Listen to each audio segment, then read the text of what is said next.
Hey, this is Michelle Kapaska, and welcome to my Fearless Innovator podcast. Thank you for joining me today. My hope is to inspire, educate, and entertain you. Enjoy the show.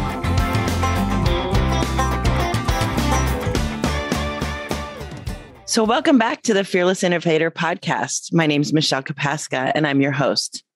Today, we have a story that I hope will inspire a lot of other women out there to invest in real estate. And when I was thinking about this episode, I was thinking about what am I going to call it? And the only title that I could come up with was, hey, did they let anyone out there invest in real estate? And I'm clearly talking about my next guest. And my next guest is named Andrea Bryant. And I met her. How long has it been, Andrea? 3 years? 2 or 3 years. Yep. Wow. Yep. Time flies. So Andrea and I met. We both live in about the same area in the area here in Tampa, in the Lutz, Odessa area. And we both traveled about an hour to go over to Advanta IRA one night.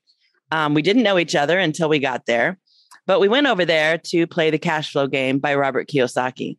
That night was actually very profitable for me. I not only met Andrea, but I met a couple of other people. I met Kevin, the note investor, and I met Tyler, the cash flow guy. But most importantly, what we're here for tonight is Andrea's story. So while playing the game, after the game, I had raised my hand and said, I wanted to, take the cash flow game. I wanted to learn how to play the cash flow game, and I wanted to do it in our area. And at the end of the game, Andrea came up to me and she goes, I live in Lutz and maybe we could do it together. And so that just sparked an amazing relationship that I have with Andrea today. Is there anything else you remember about that day? I remember being excited because all the other investors are from that area that's an hour away from us. Right. Nobody ever from our area. And I was like, well, she lives in Odessa, because they have you go around and introduce yourself and kind of say what you do. Right. And you stood up and said Odessa. I was like, oh, I'm going to talk to that chick. And who knew it ended up like this? I know, right? Who knew that? Okay, so let's talk about you. At the end of the day, I'm hoping that what happens from this session tonight is that we inspire other women to do what we are doing. So clearly, I have also seen in you the fearless innovator that you are. And at the end of the day, when we listen to your story, I hope that others also are inspired as I am with your story. So let's start here. When and what were you doing when you first started investing in real estate? So I will just tell a little bit about my story real quick. Yeah. So I was a second grade teacher for 20 years. I loved it at the beginning, loved it for the first 12, 15 years, and then started to not love it. And so I, came home from work all the time, kind of complaining the last 5 years. And my husband said, I really think you need to do something else. You complain all the time. I was like, God, you're right. Because I always felt like teaching was not a job you should do if you weren't madly in love with it. It's way too important to do half-assed. And so I was like, it took me 5 years to get the balls to actually quit, but I finally did. So that was a really big deal because you probably don't know, but teachers don't leave teaching. It is not something that happens. That's it. And it's in your blood. It's just who you are. You're a teacher. Right. And you don't go try to do something else because teaching is what you are. And it took all of my guts. It took every bit of guts I had to do that because I used to talk to my girlfriends. I'd be like, oh, I can't do anything else. I don't know how to do anything else. I'm a teacher. And they're all in the same boat because they were all teachers.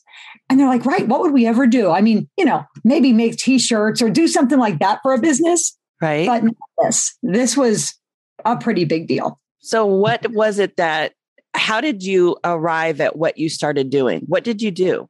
Well, my ex-husband and I, we had a few rentals. We kind of started buying them in 2003, 2004. We moved out of our first home into a bigger house and we kept that one for a rental. And we said, well, that's doing pretty well. Maybe we should buy another one. Maybe we should buy another one. So we ended up buying 8. And awesome. So that was good. That was amazing. And then, 2008 happened for real estate. And the end of my marriage. So it was really quite a year for everything. And so I ended up giving all those houses to him because it was either fight and argue for my son or take the houses. So let me ask you a question. how did you acquire 8? Did you go to a bank to get the money? What did you do to get the money to buy these rentals? At that point, I didn't even know there was any other way. And I don't even know if lots of people knew in 20 years ago that there was another way. I know now there's a million different ways, but then I did not know. So yes, that little first house we bought, the one I moved back into when we got a divorce, we refinanced it and got about $125,000 out of it and put down a little bit on each house. We actually did 2 mortgages on every house because in those days, 2003, 4, 5, 6, they were giving loans to anybody with a heartbeat, right? Oh, you got a pulse? Boom, loan for you.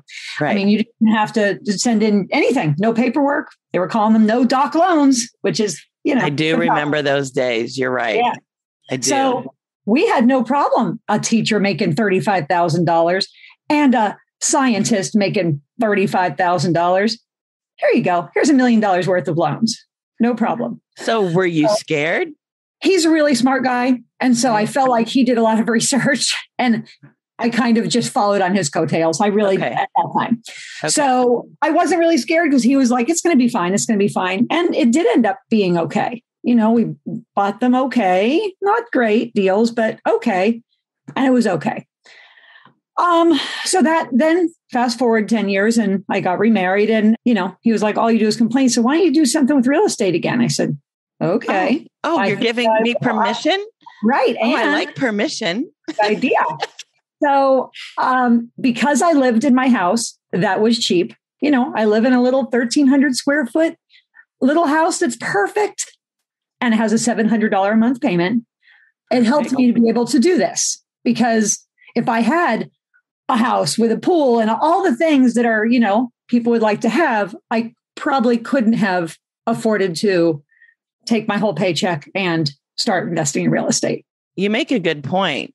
I've learned over the years also that lifestyle creep can be an issue, meaning I had a job where, I could afford me a new vehicle every year if I wanted. But you're right. To your point, if you don't do that, you can allow yourself to invest in real estate. Sounds like you were able to do that. So that's smart. I arranged my life. I didn't have a car payment. I didn't have all these things. I arranged them. And I've always been a cheapskate. Teachers are cheap and real estate investors are cheap. So I guess I was, but it's just, you do have to, I was a couponer and saved all my pennies. And made sure that I could arrange my life because I always did want to, even when I was divorced, I said, I don't want to live for my house and for my car. I want to be able to, if my girlfriends call and say, hey, we got a cheap deal on a cruise, want to go? Hell yes, I want to go. In. Right. So I've always arranged my life so that I was not strapped. What steps did you take to move on? What did you choose to do? So I started like everybody, I think, gets into real estate investing. Oh, we're all going to wholesale because it's no money down. It's so easy. Not easy. Right. It's humping. it's a humping and it's a lot of marketing and it's a lot of, I'm not a super marketer. I'll just say it. I'm just who I am and I'm not super duper at that. Right. So I tried that. Didn't really work. Bought one to flip. Kind of was like, all right, I was going to meetings, a lot of real estate meetings. And I met somebody, a wholesaler there. And she said, why don't you come to my office and chat? And I felt good because she was a female. Kind of this world is a lot of men. And I felt good about going to meet her. So I went to her and she said, I have a house that's blah, blah, blah. What do you think? I said, I didn't know how to run numbers. I knew a little bit, but not enough. I bought it. It was fine. I still have it. It's a rental. And right now it's cash flowing $800 a month. Sweet. I'll take that. I'll take it. Right. Thank you. Right. So that worked out well. But again, I had to take all my balls and, okay, all right, I'm going to sign the paper. Okay, let's do it. So I did. So then that was a flip that I was going to sell, but it ended up not selling. So decided to rent it and it's working out fine. Right. And then I just started flipping. I kind of got into flipping with a contractor that did wonderful, wonderful work. He was probably a little too expensive. And we did okay. I chugged along, making some. So then, for the audience, help them to understand exactly what it is that you did in the flip process. I mean, did you get out there like He Woman and you're out there, putting in floors and concrete and blah, blah, blah? What was your role? When I had the houses with my ex-husband, the 8 houses, we didn't hire anybody to do anything. So we did roofs and kitchens. We did everything ourselves. Okay. So I can do those things, but I kind of learned that you can't really build a business doing everything yourself. And I'm older now. I don't really want to do all that. Right. So, yeah. So I basically, got the money together, bought the house, and my contractor pretty much did most of the rehab. He would arrange for the roofer to come. I'd go do all the fun girly stuff. I'd go pick out the tile, and I'd pick out the flooring, and I would pick out all of those things. So that is what I did. And, and then kept looking for the next one. So I was ready to go when that one sold, ready to do it again. That's how that worked out. So what did you learn in the flipping process? So my last flip that I did was second to last. I learned some lessons. All the real estate investors say, I used to say I lost money, but they said, stop saying that. You word it like this. I learned a lot of lessons. I sure did learn a lot of lessons. And I right after I bought that one, I did a training with a woman that's flipped 450 houses. And she kind of has a list of all the rules of houses never to buy. Don't buy a house with a septic tank. Don't buy a house on the busy street. 9 different rules. That house broke about 7.5 of them. It was ridiculous. Andrea broke every rule. Good job. I maybe should have done this training before I bought the rule breaker house. Yeah. So it was funny, not really funny. And then the last house I did, so I lost a lot of money on that one. The last house I did, I actually partnered with you, and I bought it, and then you funded the money, and put that one, and then we all made some money. And for those listeners that don't know what that means, but I was a hard money lender in that deal. And that's a whole nother stream of income and a whole nother process of earning, of investing. So that's another thing we can talk about another day, but that's what that means. Yep. Like she's basically the bank. I didn't have to go to a bank to get a loan. Michelle did it. Right. So that house I lost the money kind of made me catch my breath a little, and I needed a minute to regroup. And in the meantime, a girl that I knew that was staging my houses, staging them with furniture to sell, she approached me and she said that she was selling her business. It's a very long story we don't need to get into it, but I ended up not buying her business, but I decided, maybe I'm going to start my own business like that. That really sounds like fun, to make the houses pretty and make you were already doing it. Right. You just didn't decorate them, right? Right. I mean, like the house behind you in the picture, is that one of your flips? Yes. This was one in St. Petersburg. Awesome. Yeah. So you picked out the colors and you've got the talent for design work, right? That's really what that is. I didn't know that I did. Yeah, I couldn't do that. I have to hire people like you to do that for me. Yeah, I guess I had it. I guess I was more creative than I thought. And that's probably what I loved about teaching, was the creative part. And that's why I stopped liking it, because they kind of took all that away. They don't let the kids do crafts anymore. They don't let them do all that fun stuff. Well, that's the part I loved, and that's the part the kids loved. So that's what made me start not liking it. So I was like, now I can use it and make a lot more money doing real estate than I ever made teaching. So how did you start? So you didn't buy the business. I didn't buy the business. You thought you could do this yourself. So what steps did you take that you thought? Did you put a business plan together?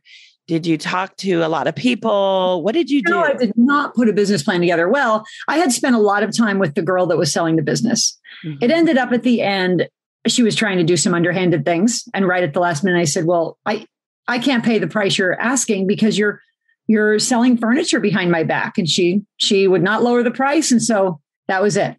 So I said, sat for a little minute and said, wait a minute. I was going to pay her a lot of money for this business with furniture that's 10 years old and dented and banged up. I maybe could do this by myself. So I didn't do the whole business plan. I kind of just started going to meetings and talking to people a little bit.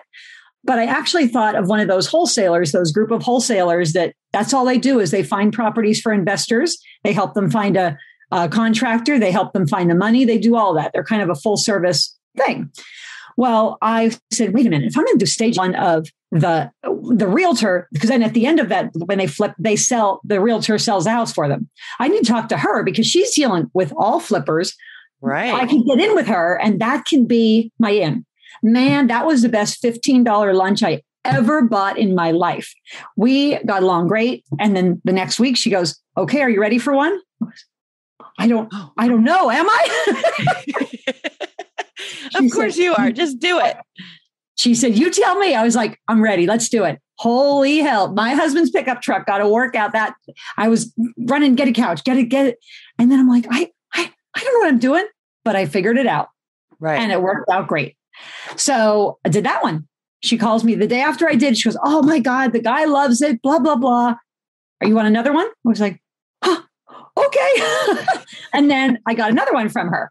And then one of our friends, Beth, said, hey, I have a little condo that is not selling. Would you stage it? The guy's he doesn't like to stage. He thinks it's foo-foo. He thinks it's garbage. She goes, can you do it really cheap so that he can, see that it works? Get him on the hook. I said, I'll do it really cheap. It's a third floor condo. I'm like, oh God, a third floor condo. Okay. So I did it. And I've done about 15 different houses for that guy now. At the end of the day, for you, it was all about networking. And making connections. Yes. Right? And I've actually started with a business coach now. And we just talked about this today. He talked about marketing for my business. And I said, for me, marketing isn't the same. You're not just going to drive by a billboard and say, oh yeah, I'm looking for a home stager. Not a lot of people are looking for them. So they don't technically know what you are either.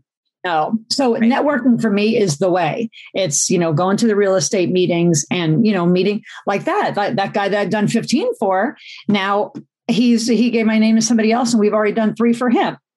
And then this guy's going to start buying Airbnbs.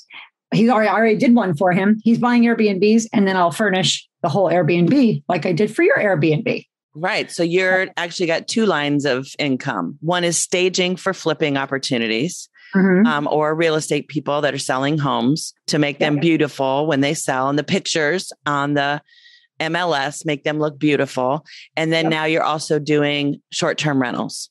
Yes, which is working out great because I feel like it's the end of October right now. Uh-huh. And I feel like we're getting into a little bit of the slow selling season for real estate. Right. So, okay, a little bit of slow selling. I can go. So next week I'm doing 3 Airbnbs. Because they're not slowing down. They're going to be starting to get into season now. Right. People like yours is going to be really start jamming November. Right. I'm already starting to book up. Yeah. To your point. Yeah. Okay. So what happened with your business? How big are you? Where do you store your furniture? What do you do? We started super small in my garage. Like every stager says, they're like, oh, well, when you overfill your garage, then you have to move into a storage unit. So that's what I did. Across the street, moved into a storage unit. I was renting U-Hauls for everything. And then had one little storage unit, started busting out of that. And it was like that, just one house, the next week, another house. Oh, the next week I'm doing 2 houses at once. And then the next week, it just kind of grew and grew. And so last week I did 7 houses and an Airbnb. So it really got big pretty fast. And I just, you outgrew your bridges. Yeah, again, pretty big for my britches. So so I outgrew the storage units because I had 2 long, skinny storage units, and I needed a warehouse. So now through my networking with real estate, one of our good buddies said, "Oh, I have a warehouse." Yeah. And really? So now I have this wonderful, big, giant warehouse. So until I buy one for myself, I'll just rent that one. And I talked to my CPA and said, don't buy one yet. Let's just, I was like, okay, let's just make sure it's still chugging along like I'm planning on it chugging along. So then I bought a truck now too. Oh, let's see if we can see the truck. You got a truck, really? I do. And her name is Stella the Staging Wagon. Oh, sweet. Uh-huh. There she is. Oh, she looks like a Wonder Bread truck. Yep. Or an ice cream truck. Stella the Staging Wagon. You need to put eyelashes on her.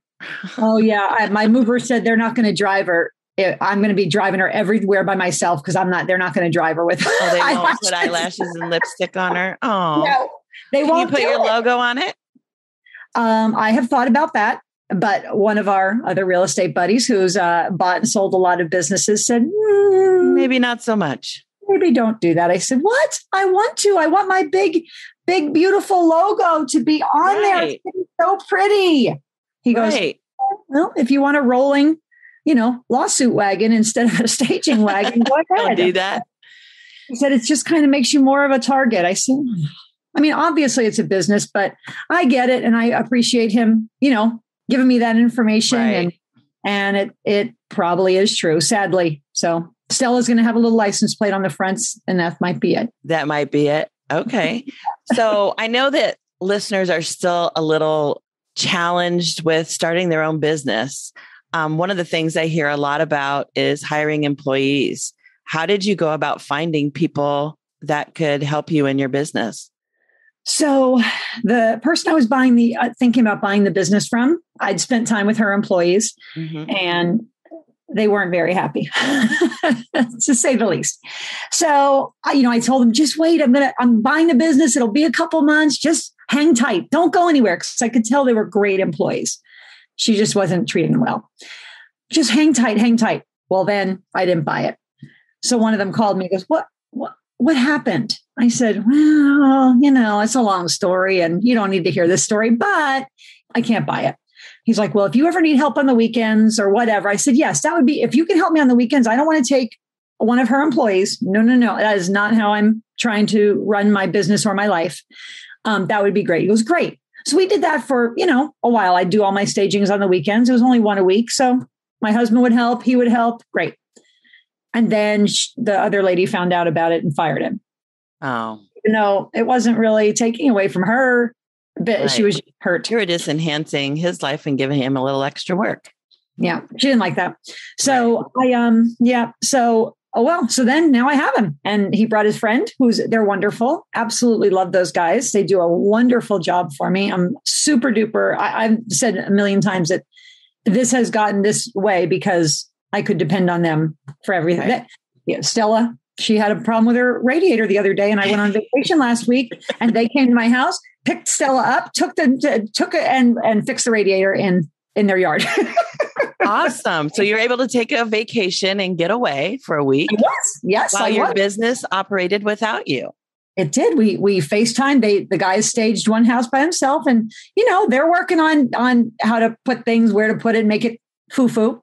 And we just FaceTimed, and I kind of had everything ready for them, and they FaceTime me and they're like, how about this? Where should I put this? Da, da, da, da. And that's what we did. So it worked out great. So I was sitting in Sedona, Arizona, overlooking gorgeous red rocks and, making money. Making money. That's what investing is all about. You wake up, cha-ching, money in your pocket. Yes. So what's next for you, Andrea? So that is why I now hired a business coach to kind of walk me through, how do I grow? I don't know if I want to grow like crazy. I actually talked to my sister about this the other day, and she said she owned a gymnastics gym that she just sold. And she said, it's funny. The biggest lesson she learned was when she went from 5 employees and then she grew like crazy and she had about 40 employees. She said she was making more money when she only had 5. She said, I got too big and too much insurance and too much this and everything was too much. She goes, and I wasn't making money. And she said, the stress of having that many employees, she goes, was terrible. I didn't like the job anymore. So I really have been thinking about that. And I was like, gosh, if I'm chugging, now that my furniture is paid off, now I'll start making some money because I spent about $50,000 worth in furniture this year, which is a lot. And so now I'll start making some money. And I'm like, do I want to get much bigger? I have enough furniture for about 18 houses. I don't know if I want to.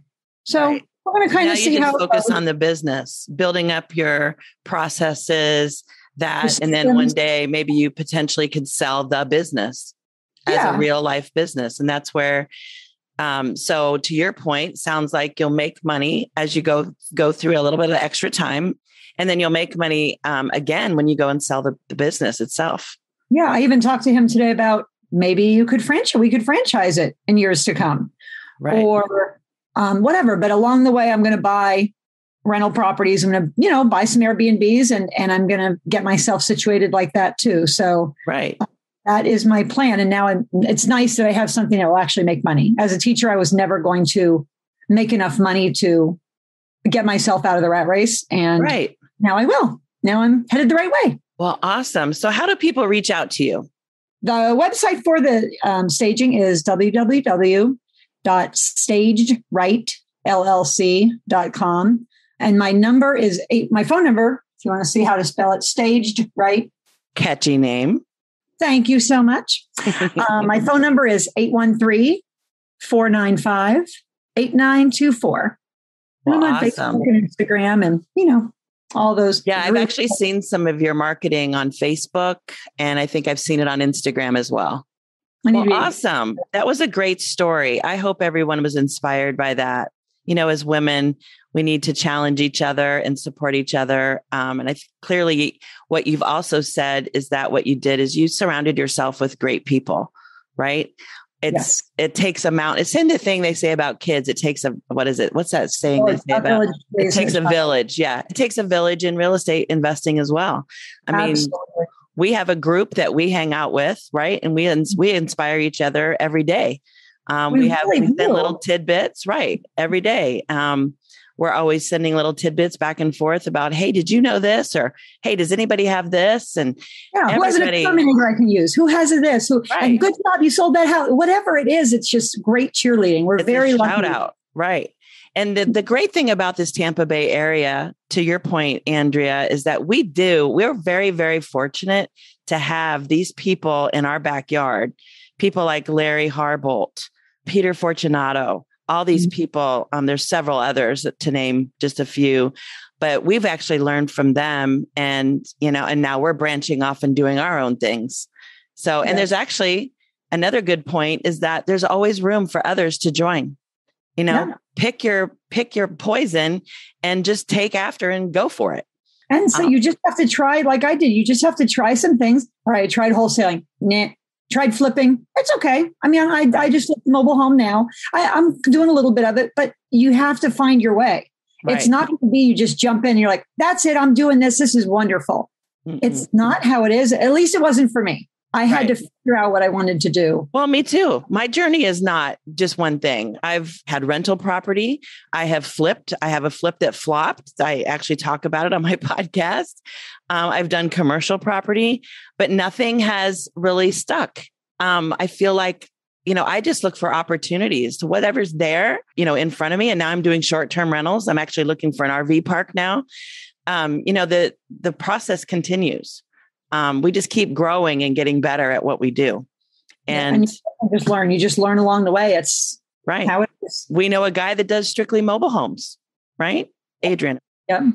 Okay. Well, thank you very much for coming on to the show. You were actually my very first interview. So thank you. I don't know if you knew that or not, but I'm kind of new at this, but You're doing great. I love it. And I love your shirt. I saw your shirt when you, yes. Look. Let's see that shirt. Rent move your hair. The other side. So I can't take credit for this shirt. It's actually Ken McElroy's shirt. But I saw he had it on one of his podcasts, and I'm like, I got to have one of those shirts. So, next time I go to collect rent, I'm just going to, wear my t-shirt and say, hey, I'm here to rent due. There's a mean old landlord here. Here he comes. Right. Actually, I've had a good time with rentals. Actually, they became friends, which is not a good thing, but that's another story. So, but anyway, thank you very much for coming on the show. I'm actually going to be doing more interviews, and I'm going to be looking for other fearless innovators, specifically women. But if there's a man out there that has a story that, kind of a rags to riches story, I'll be glad to interview them. So thank you for listening. I hope you were inspired, entertained, or you learned something new. Catch me later. Thank you for listening today. I hope you enjoyed the show. If I can help you invest in your future, reach out to me at fearlessinnovator.com. Catch me later.